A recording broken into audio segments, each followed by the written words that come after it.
એક્ઝામના પહેલા જે પ્રિપેરેશન કરી, એક્ઝામના દિવસે જે પ્રિપેરેશન કરી છે, હવે જ્યારે એક્ઝામ ટાઈમ આપી રહ્યા છો ત્યારે ઘણી બધી કોમન મિસ્ટેક્સ છે જે વિદ્યાર્થીઓ કરતા હોય છે. જે સૌથી ઇમ્પોર્ટન્ટ કોમન મિસ્ટેક છે, રીડિંગ ધ ક્વેશ્ચન્સ પ્રોપરલી. મતલબ કે ઘણા લોકો સવાલને પ્રોપર વાંચી નથી શકતા. એના અંદર આવેલા નાના નાના word except, all of the above, and, or, આ બધા વસ્તુઓને વાંચવાના ના કારણે થઈને સવાલ ખોટો સમજાય છે અને જવાબ ખોટો આપી બેસે. તો આ મિસ્ટેક્સ તમે અવોઇડ કરજો.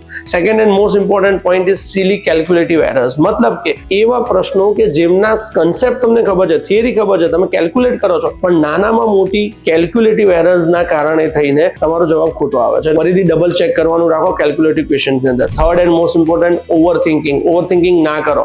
પહેલા ધડાકે જે સવાલનો જે જવાબ તમને ખ્યાલ આવી ગયો છે, કોન્ફિડન્ટ છો, એ જવાબ આપી દો. નહીં તો જો તમે વધારે વિચારશો તો it might be end up in another answer જે કદાચ ખોટો પડી શકે છે. અને ચોથું સૌથી ઇમ્પોર્ટન્ટ, ક્લોકને મેનેજ કરો. મતલબ કે એક સવાલ પાછળ તમને 30 થી 40 સેકન્ડનો જે સમય આપવામાં આવ્યો છે એ પૂરતો સમય યુઝ કરીને એ જ સવાલનો પ્રોપર આન્સર આપવો જરૂરી છે. So answer it in a time frame. So don't waste your time. So all the best to all the future doctors.